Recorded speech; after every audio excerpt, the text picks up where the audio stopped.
first of all, is talk about the extra credit. And for that, I will share my screen.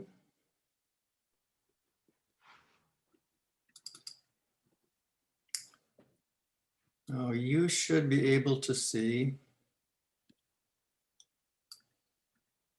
a document that says extra credit. Student participation extra credit assignments. Everybody see that? Yep. The only thing I see is the methods of scientific inquiry worksheet. Same here. Same here. Okay, well then I need to do a do-over.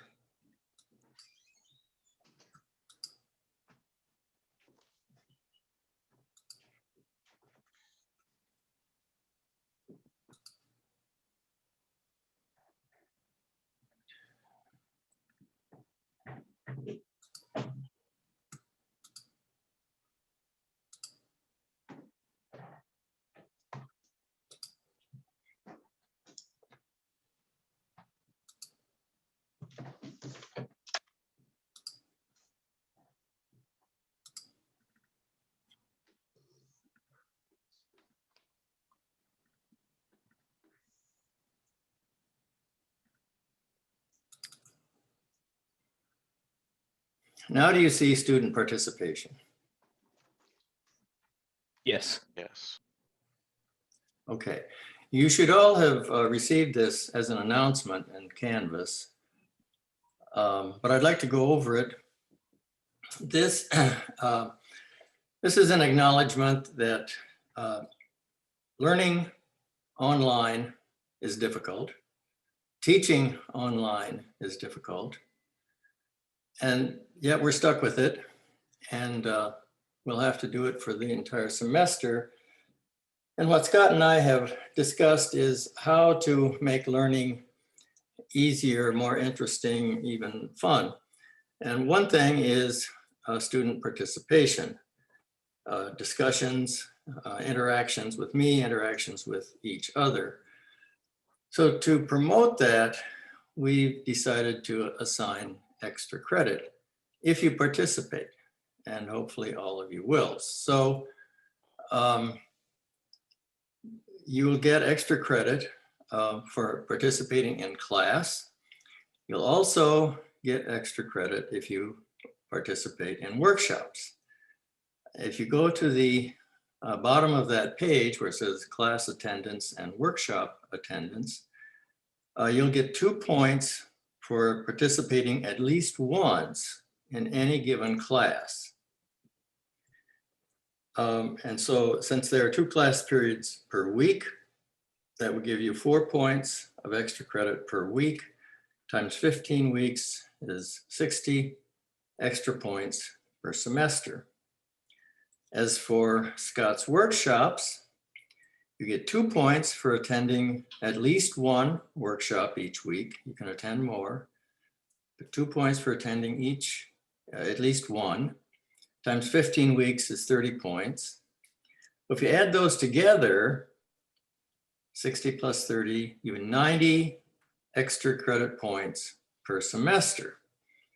Now that is about 10% of the total grade, and it could mean the difference of a full letter grade in your final score. So Scott, would you like to say something about the workshops?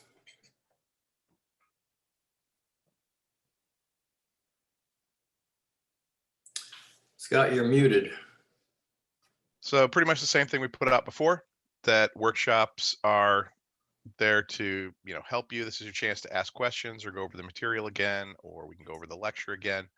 You come in when you can. When you're there, I just, ask that you participate. You're getting points for being there, and that doesn't just mean sitting there. It means come on in. It's best if you come in with specific questions, because then we can address a particular topic directly. But if people just need to hear the lecture again and don't want to watch the recording, or if you've watched the recording and you're still missing something, those are things we can go over. You come in when you can, you leave when you have to. But when you're there, please participate and be an active member. Makes the workshops go a whole lot easier. Yeah, and one of the workshops is immediately after the end of this class. This class ends at 1:45, and 2 o'clock is, I think it's 2, right? Yeah, from 2 to 4 is when Scott holds a workshop. So if you have the time at that point in the day, it's convenient to just transition from one to the other.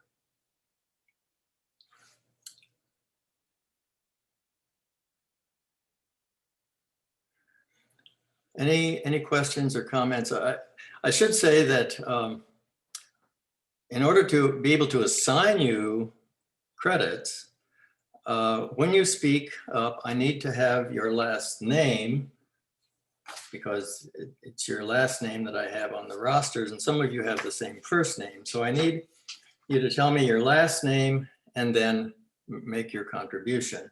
And I'll record that you did that to make sure you get credit for it. This may be awkward at first. I hope that we get better at it as the semester goes on, but please know that we're doing this in an attempt to facilitate learning. All right, I'm going to stop sharing this screen.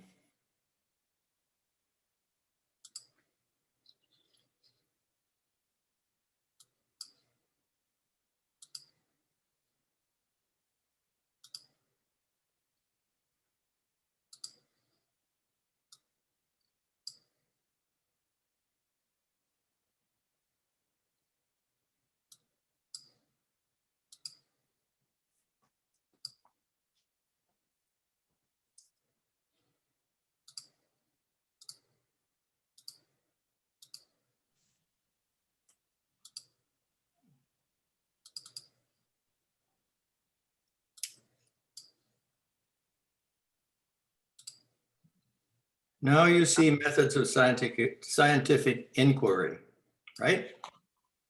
Yes. Everybody sees it. And now you should see it in spades. Okay. How do scientists investigate the natural world? What methods do they use? Many different methods. Scientific investigations require logic, analytical skill, and probably most of all, perseverance. You never give up despite all the failures. Well, most of you have probably seen this, the scientific method.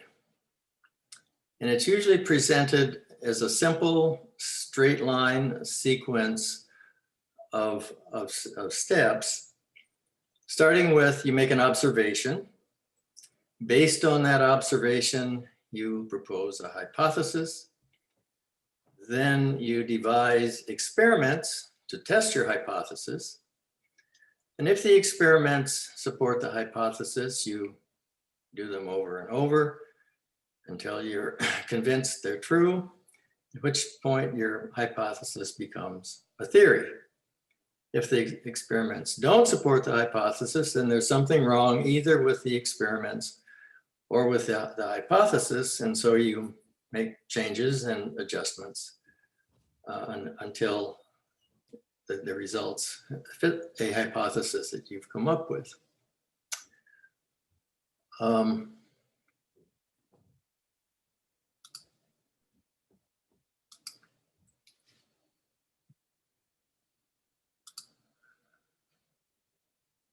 However, this is not necessarily, in fact, usually science does not proceed in this straight line series of steps as shown here.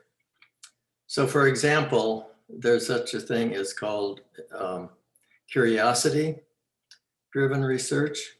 So for example, supposing I started in the middle here and said, I just wonder what would happen if, and I put some possibilities down here. What if I mixed red paint and green paint?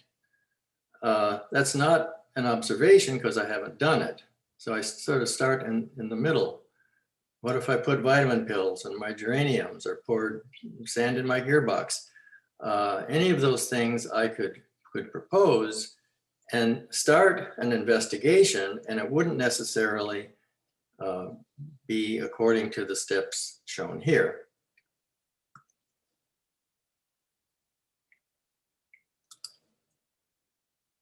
So this is more realistic, the way scientific investigations really go. You have the observations, you have the hypotheses, you have critical thinking and communication. And notice that all these boxes are connected by two-headed arrows. So all the arrows are pointing in both directions, which means you can enter into an investigation at any point and then connect to all the other things that are part of that investigation. Does that make sense?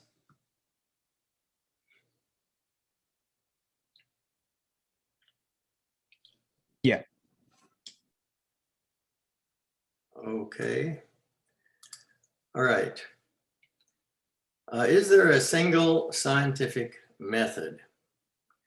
There are elements of inquiry, making observations, asking questions, developing hypotheses, thinking critically, communicating information. These are all the things on the previous slide, things you have to do in an investigation. And one thing I'd like to add and emphasize is here in orange, testing reproducibility. So if you do an experiment in your lab, you get a result, fine. But can you repeat the procedure precisely and get the same result? And surprising to me is the fact that for most scientists, if they do an experiment and get a result and they try to repeat it, they can't repeat it themselves, even in their own lab, and they have to make adjustments in order to be able to repeat it. Now, a further and even more critical test is you repeat it over and over in your own lab, you're convinced the result is true, and so you publish it. Other scientists across the scientific world can read your publication, they can read your methods, see exactly how you did it, exactly what you got. Can they go into their labs, do what you said, and get your result? If they can, now you have powerful evidence that you're on the right track. But if other labs say, oh, we did what you said and we didn't get the same result, or we got no result at all, then there's something wrong. Either they're not following your procedure or you haven't communicated it properly. So reproducibility is a very important part of the scientific method.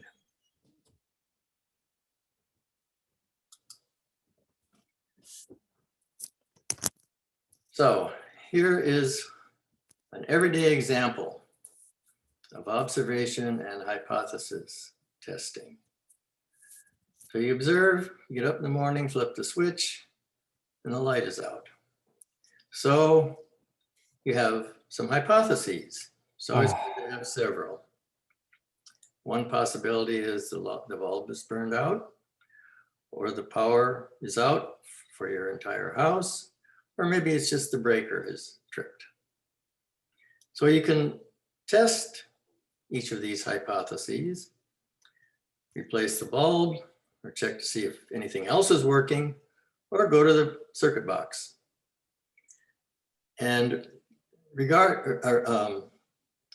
depending on what results you get, allows you to draw a conclusion that either it's a bad bulb, or the power's out, or the circuit tripped. And you have these yes or no possibilities as the results. So I show you this to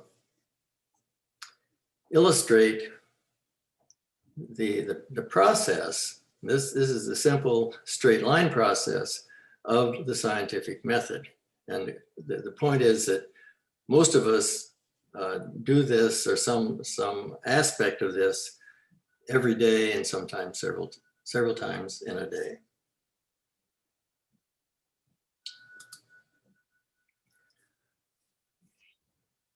Now, there is a scientific method and many variations of it. Other disciplines also have methods that work. So the legal field has its method. The engineering field has its method.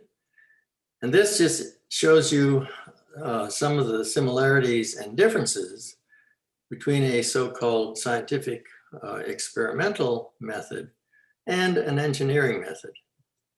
They both start by asking a question or defining a problem. In both cases, background research is done. But in the case of the scientific method, you construct a hypothesis, whereas engineers specify requirements for the project. In the scientific method, experiments are done, test with experiments, whereas experimentation is not done in engineering, but rather brainstorming, evaluating, and finally choosing a solution.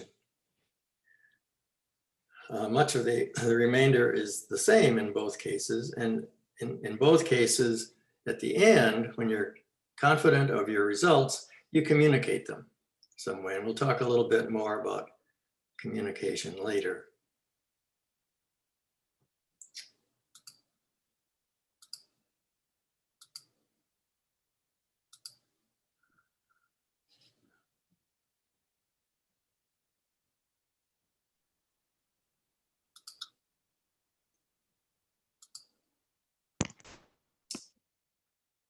All right, making observations and asking questions. Questions arise as a result of observations, and questions can be answered in one of two ways. Either observational, discovery-based science, or experimental science. So mark those two terms down in your mind or on your notes, that science can be observational or experimental.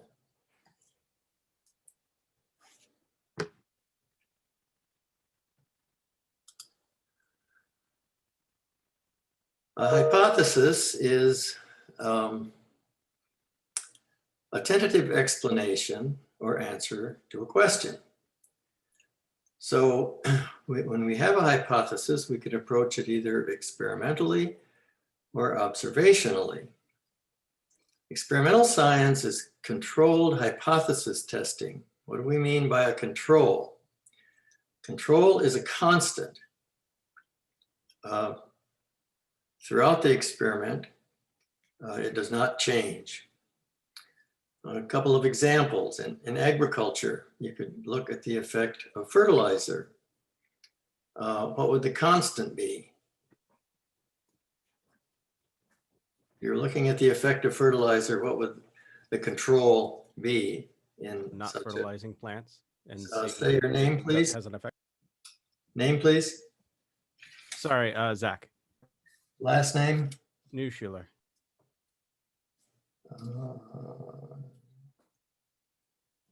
I always forget we get points for this. Yeah. Anytime you contribute, you get a point. Okay, Zach, what's your point? I was just saying that the control for like the fertilizer experiment would be you'd have, let's say, half of the plants with fertilizer and half of them with an inert filler, and see if the fertilizer has any effect. Yeah, that's a good explanation of how you would do that.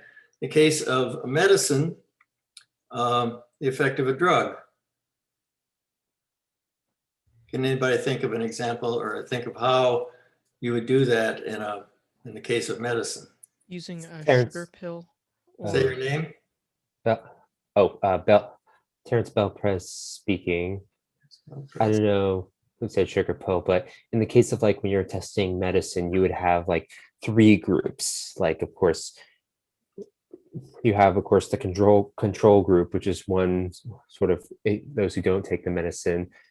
The experimental group, where you have ones that take the prescribed drug, and of course the third one, sort of when you're quote unquote sugar pilling it, the sort of to test see if there's a placebo effect, like using an inert drug. Yeah. Yeah, thank you. That's a good description of how clinical trials are set up. All right, so that's experimental science, where you actually do testing. Observational science, what are examples of that? These are investigations that very often do not involve testing a hypothesis. So for example, geology. Now, geologists sometimes do experiments, but very often what they do is go out and observe rock formations and draw conclusions from comparing one type of formation with another. In the social sciences, for example, political science, it's very difficult to do controlled experiments because involve humans and human behavior. So what political scientists often do, and I know this because my son is one, they're guided by historical precedent. So they look through history, they say this is what's happened in the past. They can then build mathematical models to use history to predict the future. So that's, it's not experimental, it's not hypothesis testing, it's observational.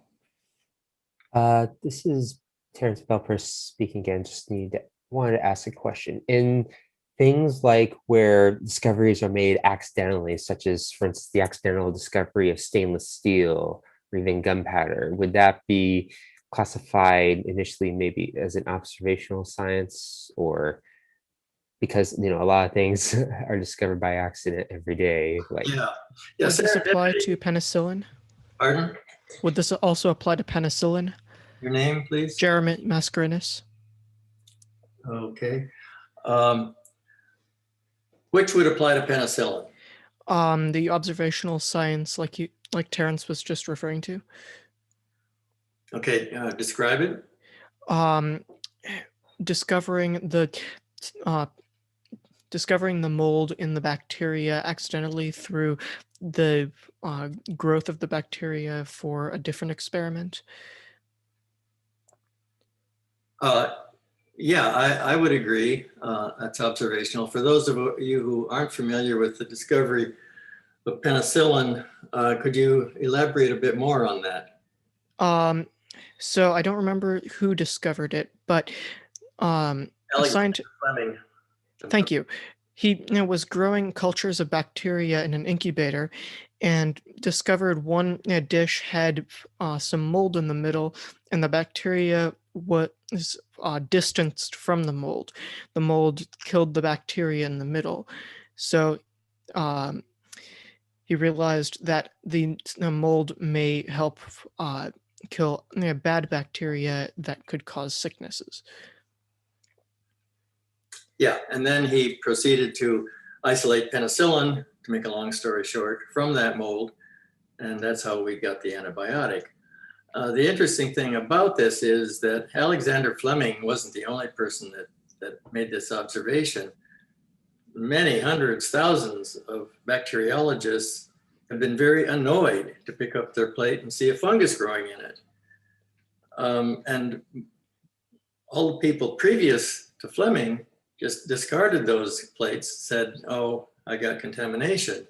He was curious enough and observational enough to ask himself the question, why are there no bacteria growing close to the fungus? I think you had a quote in the last class on a slide that said that that's strange is more important than eureka, which I think applies to this. It definitely does. And in fact, Fleming probably, after getting over his consternation, probably did say, why are no bacteria growing there? And anyway, that's a good example. Thank you for bringing that up. It's a good example of observational science leading to experimental science. Thank you.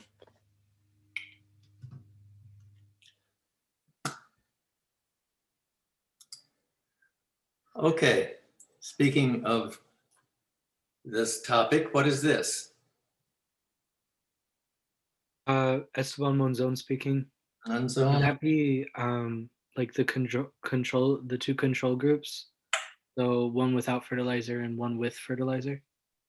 Yes, these are wheat plants. And you're right. One is with fertilizer on the left, without fertilizer on the right. So if we were talking about treatment and control, which is which? Esteban Monzon speaking again. The wait, what did you mean by which is which? Well, in an experiment, you always have a treatment and you have a control. Remember, the control is the constant. It's the thing that doesn't change in the experiment. So which is the treatment here and which is the control?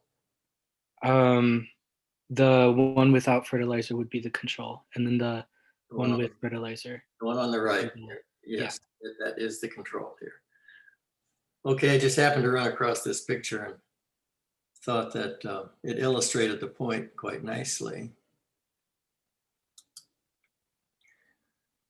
So what is an experiment? It's a controlled test. An ideal experiment, you only have one variable. One thing is changed at a time. And that's called the independent variable. And the independent variable is the one that you as the investigator are controlling. You change the independent variable. The dependent variable is the response. So as you change the independent variable, the dependent variable will vary along with it. So I've tried to illustrate that here on the right. This is again with fertilizer, independent variable. The researcher applies fertilizer X in this experiment, and the dependent variable is the plant response. And the plant response could be measured either as plant growth,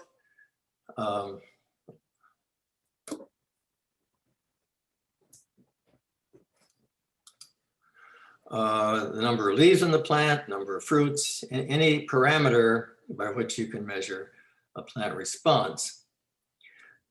So at the bottom right, I've indicated sort of a generic plotting of a dependent variable and an independent variable.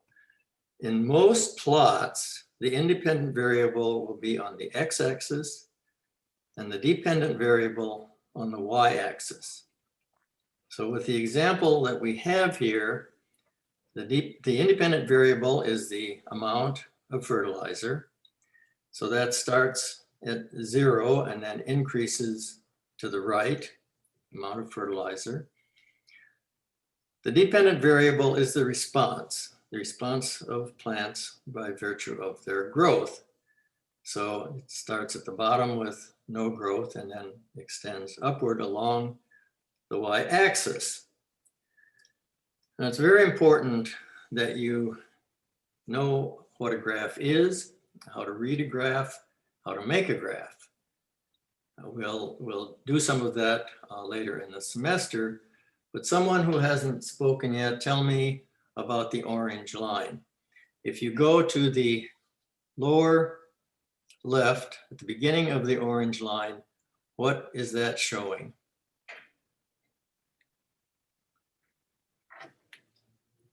Someone new.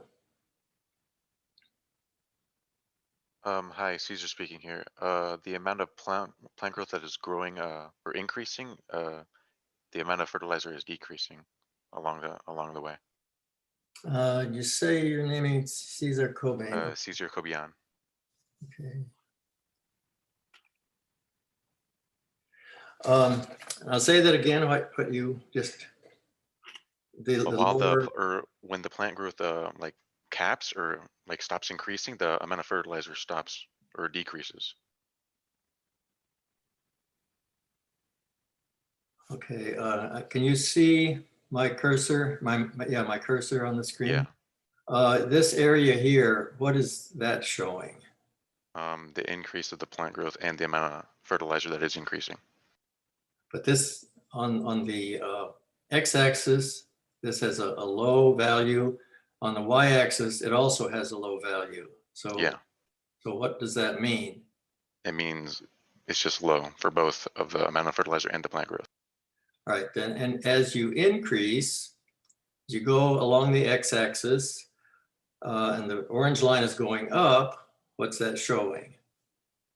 Oh, the plant growth, the increased plant growth and the amount of fertilizer. Right, as fertilizer increases, plant growth increases. And then you go farther to the right, and you reach a peak. What's that? The peak of the growth and the peak of the fertilizer. Professor, Dr. Yoder, I think there might be some people in the waiting room waiting to be let in. Okay.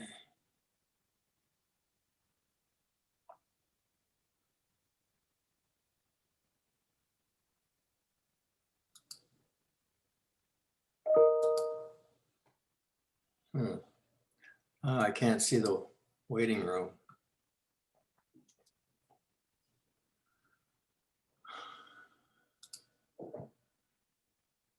Would it be easier if you turn off the waiting room?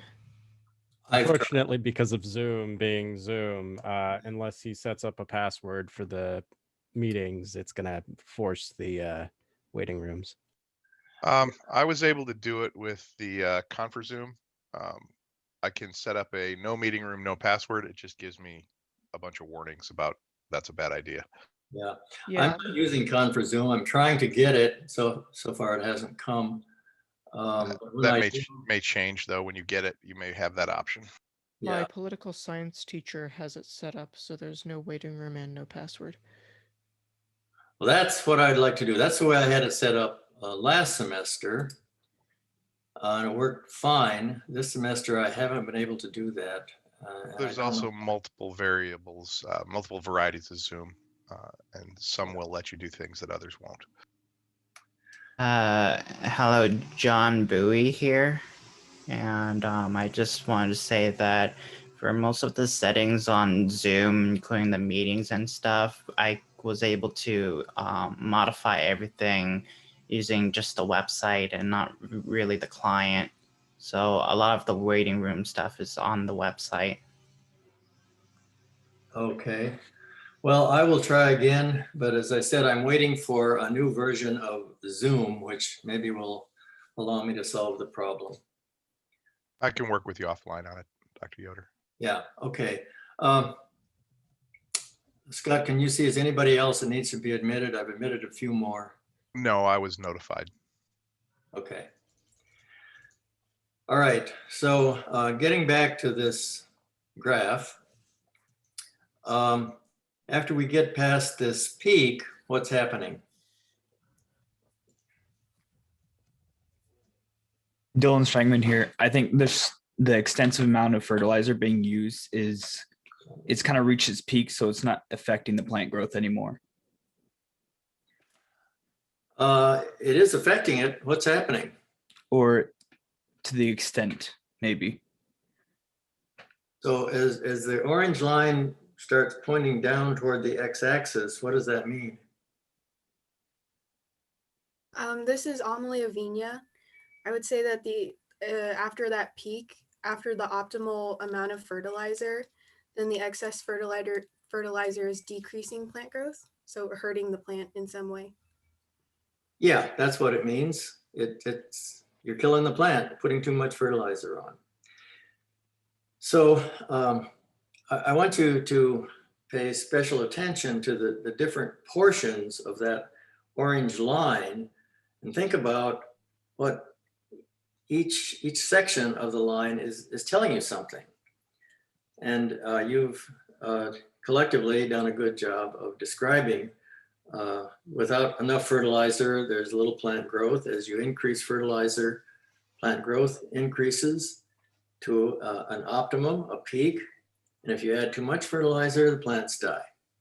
And that's reflected by the data points showing the line going down after it's reached a peak. Okay, any questions from anyone else? Any comments about how you draw a graph or how you interpret a graph. So we'll have graphs on some of the tests coming up. Seems to make sense. Yeah, okay, observation or experimental science. Let's go through these. A scientist goes to Alaska 3 years in a row and counts the number of polar bears found in a square, 5 mile square region. Is that observational or experimental? Somebody new, somebody who hasn't spoken yet. That's observational. Your name? Cesar Cobian. Yeah, you've spoken before, but it's good. I'll put it down again. Okay, you're saying that's observational? Yeah. And why do you think it's observational? Because he's not like he's just looking at it. He's not like thinking of like why this is happening. He's just looking at it, at the data. Right. Okay, and the next one, a scientist determined the DNA sequence of the gene that is responsible for cystic fibrosis. Someone who hasn't spoken yet. Is that observational or experimental?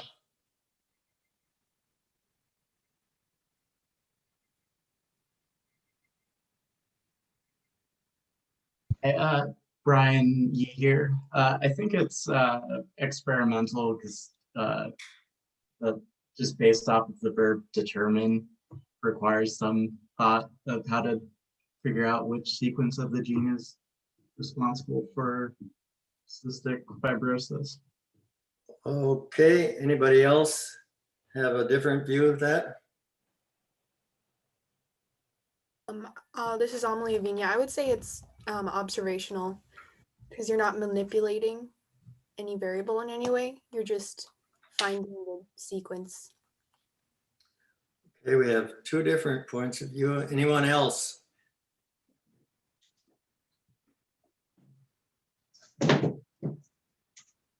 What does someone else think about scientists sequencing a gene? Zach Nuschler. What's your name? Zach Nuschler again. I would agree that it's experimental because you need to sort of actually do reactions and experiments to sort of determine what nucleotides are in what places and all that other stuff. Okay. Anyone else have a thought about that? Esteban Monzon here. I think I agree with Amelie that it's observational science rather than experimental, because you're not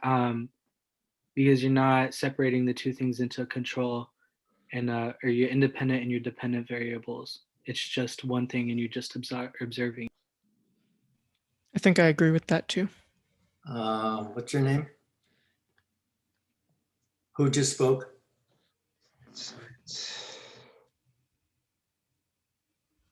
I didn't get the name. Anyway, I can't record that you've participated if you don't tell me your name. So please be sure to do that. All right, let me weigh in on this one. I have to come down on the side of observational. DNA sequencing is high tech, but at the end of the day, it's just a method. And so using a method to make an observation is just that. A DNA sequence is just an observation. If you want to do something with it, you can do an experiment based on the information in the sequence, but the act of getting the sequence is just making an observation. A scientist determines the rate of growth of plants given different doses of a new fertilizer. Some plants are given no fertilizer. Someone who hasn't spoken yet, is that observational? Yeah. I think that's experimental because they're experimenting with different groups of plants and giving them different circumstances. Yeah, you're right. Tell me your name. Laith Adnan. Late, not, okay, I got you. All right, yes, you're right. It's experimental because you're making a controlled comparison. Scientists take a submarine to an area of the ocean floor and look for the types of organisms that live there. Someone who hasn't spoken? Sorry.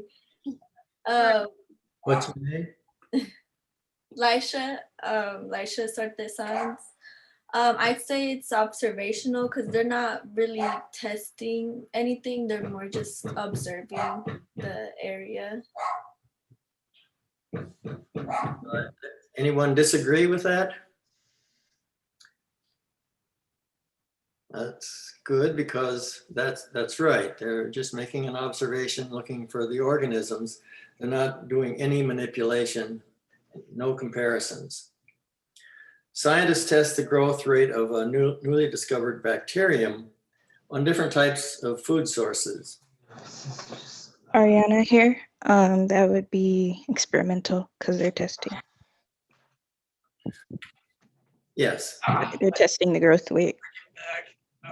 And what's being tested? The growth rate of the new bacterium. Yeah, the growth rate is the growth rate the dependent or independent variable? I would say dependent. And that would make the food sources what?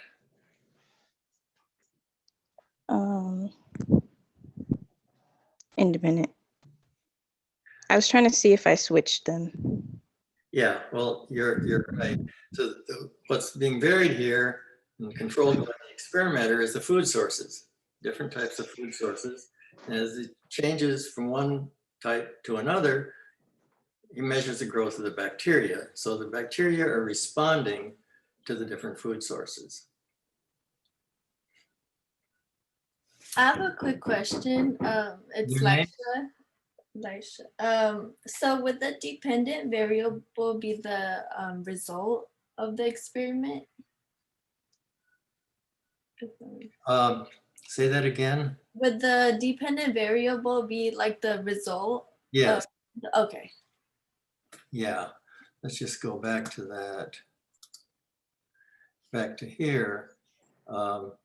The dependent variable is the y-axis. That's the result. So in this case, the bacterial growth would be plotted on the y-axis, and on the x-axis would be the food sources.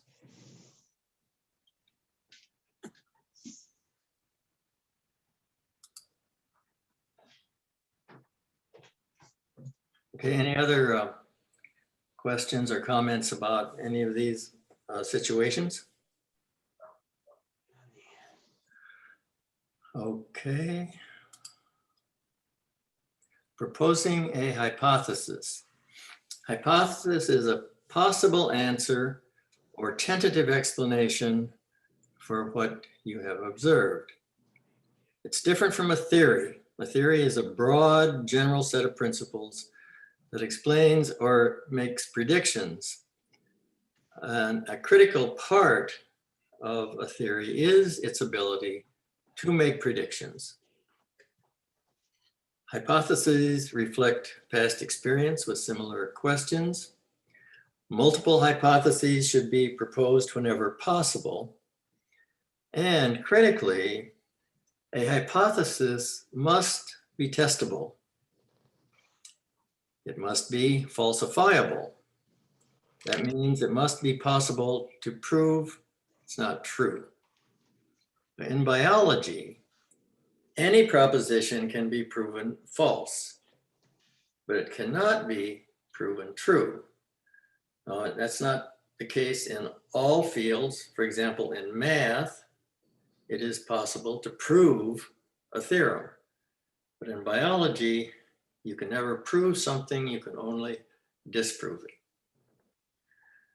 Hypotheses can be eliminated, but can never be confirmed with absolute certainty.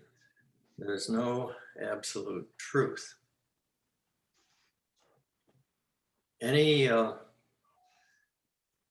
questions or comments about testability or falsifiability?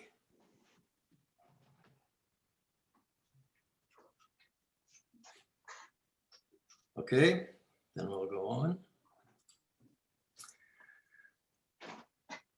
When you read the newspapers or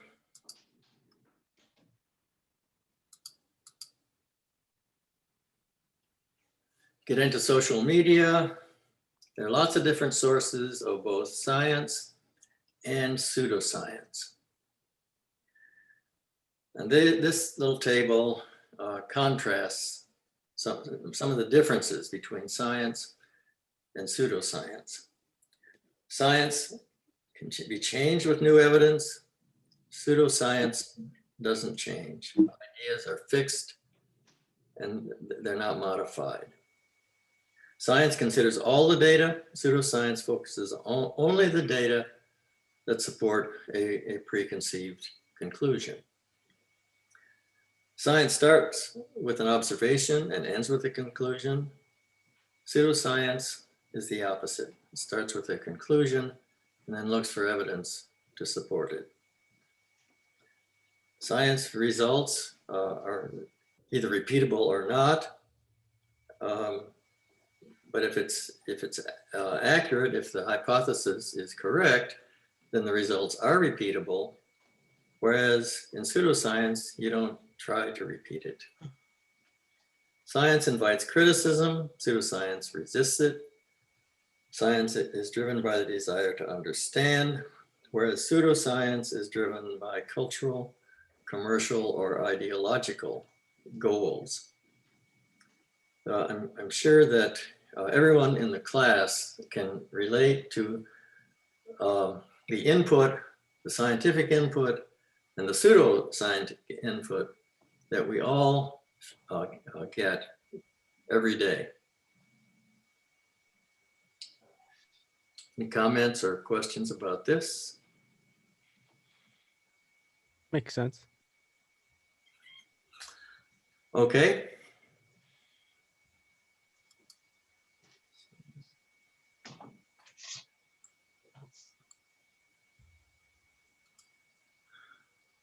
How is a hypothesis, and we're back to strictly science again, how is a hypothesis different from a theory? The definition of a hypothesis is a suggested explanation for some observation. In science, a theory is well substantiated. That is, it's a hypothesis that's been shown over and over and over again to be correct, so that there's little doubt about the correctness of it.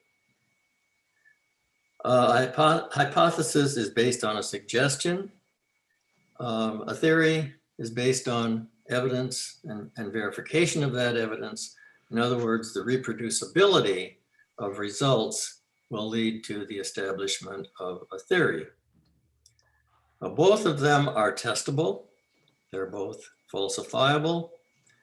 A hypothesis is not well substantiated, whereas a theory is. A hypothesis is based on limited data, whereas a theory is based on volumes, huge amounts of data, usually from a variety of different sources. A hypothesis is usually based on a specific observation, whereas a theory is general. That's an important distinction to make. A hypothesis is specific, a theory is general. And the purpose of hypothesis is to present an uncertain possibility that can be explored further. A theory explains a large set of observations that are consistently made. No exceptions found. And if an exception ever is found, then the theory has to be seriously re-examined.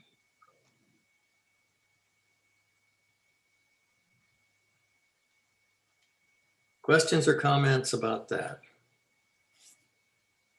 So in one way, the difference between a hypothesis and a theory is sort of how many times it's been tested.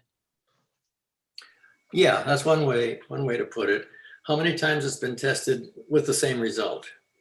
So if you do the tests of a hypothesis over and over and over again by multiple people in multiple locations, always get the same result. Now you're moving beyond a hypothesis to a theory. So there's no sharp line of demarcation between the two.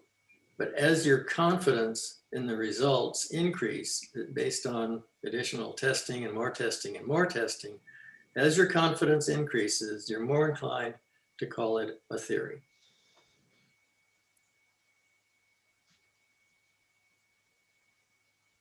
Anything else?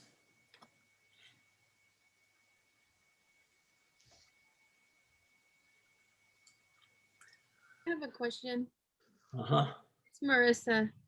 So for something to become a theory, it has to get tested multiple times and then it'll be like a theory, and or like is it just tested once and then, you know? Oh my gosh. Yeah, a theory would never be established based on a single test.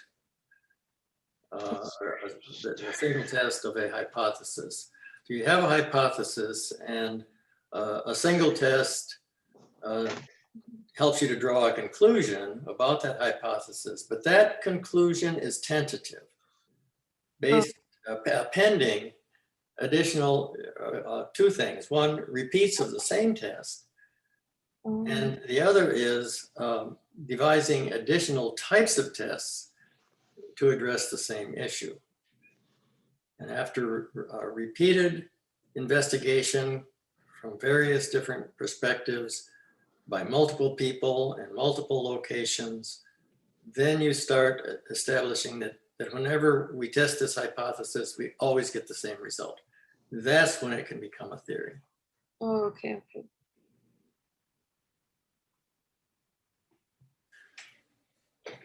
Anything else? No.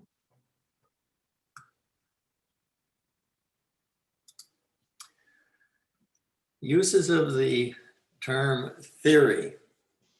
We have theory as it's used in everyday conversation and theory as it's used in science. So at the bottom here, you see in day-to-day speech, theory often means a guess or an unsubstantiated idea. For example, I have a theory that gremlins have hidden my car keys. It's something that comes out of our mouths, comes out of people in the news media. They often refer to an idea or a thought as a theory. And it's not true. It's at best a hypothesis. In science, a guess is a hypothesis, not a theory. It has to be well substantiated or a proven hypothesis in order to be called a theory. Have any of you ever been confused by the use of theory in everyday conversation? No. Okay, well, that's the distinction, and it's something to keep in mind when you hear the term splashed around.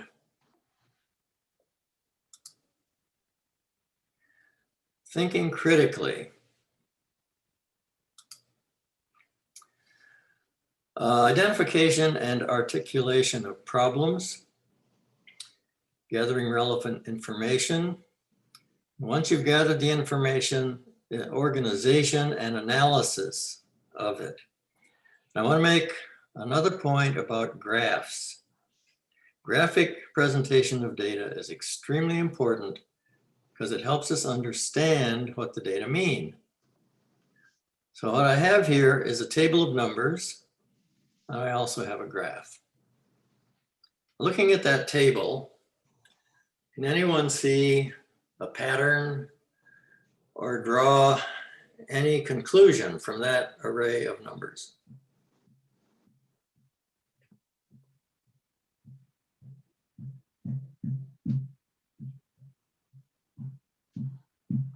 Don't hear any responses. I can't either. To me, that just looks like a set of numbers. Now, if you look to the right, at the graph, the numbers are arrayed on a two-dimensional graph, two axes, an X and a Y. And you can immediately see, just at a glance, that the population of bears increases over a 5-year period between 2017 and 2022. The population of dolphins dramatically decreases, and the population of whales stays about the same over that period.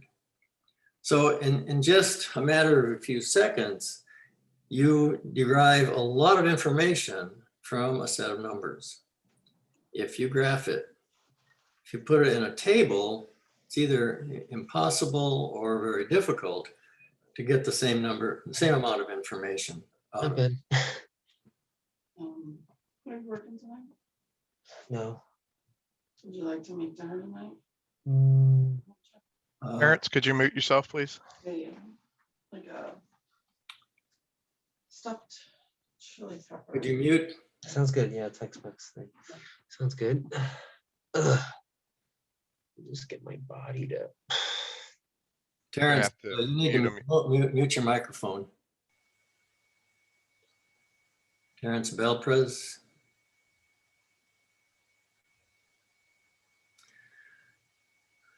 Okay, that's coming back to re-emphasize a point I've made several times today, the importance of graphs to present data and extract information from data. Okay, now we're to communicating information. There are different ways to communicate scientific information. This is after you've acquired it. So you've done your scientific investigation. You've shown that your experiments point to the same conclusion over and over. It's reproducible in your lab. You're confident of it. Now you want the rest of the scientific world to know. Well, one of the main ways of communicating that is by publication in books and journals. You're probably all familiar with the journal Science, comparable journal Nature, and there are many, many other scientific journals, biological journals, published usually by biological societies of one type or another. There is a very useful publication called the Public Library of Science, PLOS.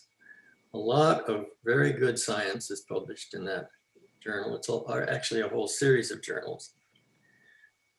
So once you publish, other scientists or anybody who is interested can read your work. Another way to communicate information is by attending scientific meetings. Talk to other scientists there. You might be asked to speak, present your own work at a meeting, in which case a lot of people will hear about it. And scientists are constantly talking among themselves, attending seminars, having discussions, disseminating information. Usually, if you're in a scientific field, or you think you're in a scientific field, and you don't know something before it's published, you're not really in the field.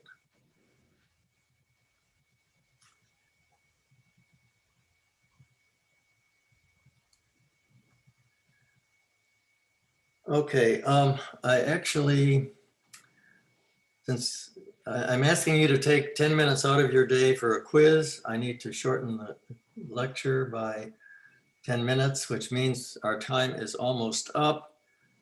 So I don't have time to go through these thought problems. This slide set is in Canvas. You can access it. So I'd like you to think about these problems. Questions relating to these thoughts might come up on a quiz or an exam.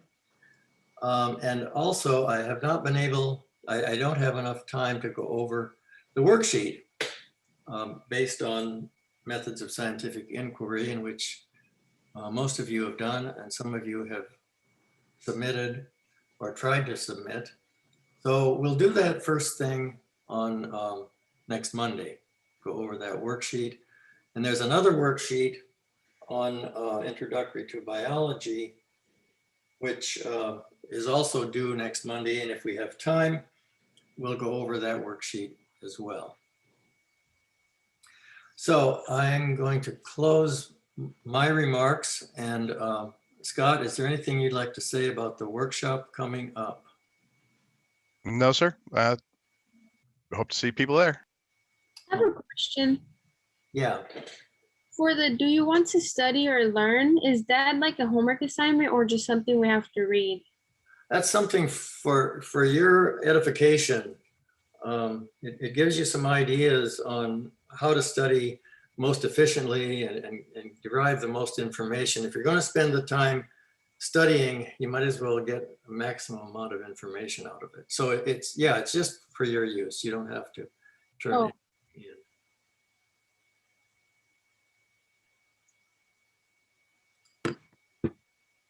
I had a quick question. Yeah. For the worksheets, it's we're supposed to submit via website URL. Could you set it up so we could just either submit the Word doc back in or copy and paste it back in, just that way then, because trying to put it onto a web page is kind of weird. Yeah, you can just copy and paste it back into that rich content editor, that big box that you see. If you click on edit, you'll get this this screen where you can copy and paste, or you can paste something that you've copied to your clipboard. You can send it back that way. You can send it to me as an attachment to an email. Okay, because I'm just seeing website URL in Studio. Okay, I can't see your screen, so I don't know what you're seeing.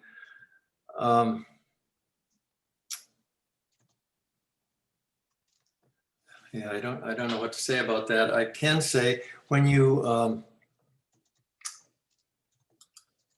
open your Canvas, if you go to the left-hand side to the navigation panel, there's a help button there, which some people find to be useful when they're dealing with this kind of question. I think what he's talking about for the last couple assignments, if you try to like attach your file in any way, it says that you're supposed to be submitting a website URL, not an actual document. So That's right. And like there's nowhere to copy and paste in like the contents of the file. It's just the URL submission or studio submission. Like there's nothing else. Okay, I didn't know that. Now, several people did successfully submit things. Maybe you could speak up. The people who I got things from for this assignment were Naomi Gill, Esteban Monzon, and Jennifer Silva. Any of you? Yeah, Esteban, how did you do it? So I downloaded the document. It showed on my computer. I just copy and pasted it onto a Google Doc, and then on Google Docs you can make it a website. So you publish it to the internet, and you just copy and paste the link into the spot, and then he should be able to get it. Yeah, I had some trouble with it too. I tried to make it a PDF, but it wouldn't let me post it on there. That is a heck of a workaround, my man. Yeah. Okay, so what you did is download, paste it into a Google Doc, and then what did you do with the Google Doc? So on Google Docs, if you go down to File, I think all the way towards the bottom, it should say Publish online, and then you just click that, and it'll give you a link. So which is basically your documents website now, and you just copy and paste the link, and then you attach it into, and then you submit the link. So that's what you submitted to me was the link, and I clicked on it and it just opened up. Yeah. Remember, yours was very easy for me, it was very easy to get to. How easy for you? Yeah. Naomi or Jennifer, how did you do it?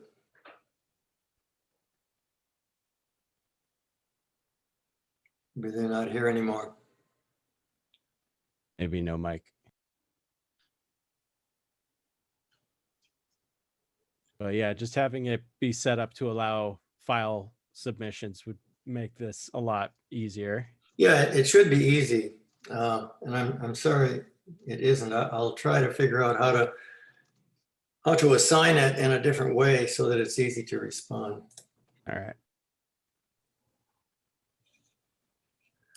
Okay, anything else besides hardware problems, software problems? Okay, Scott said the workshop's coming up. I'm going to stop sharing my screen. And unless there's something else, I'm going to end the meeting.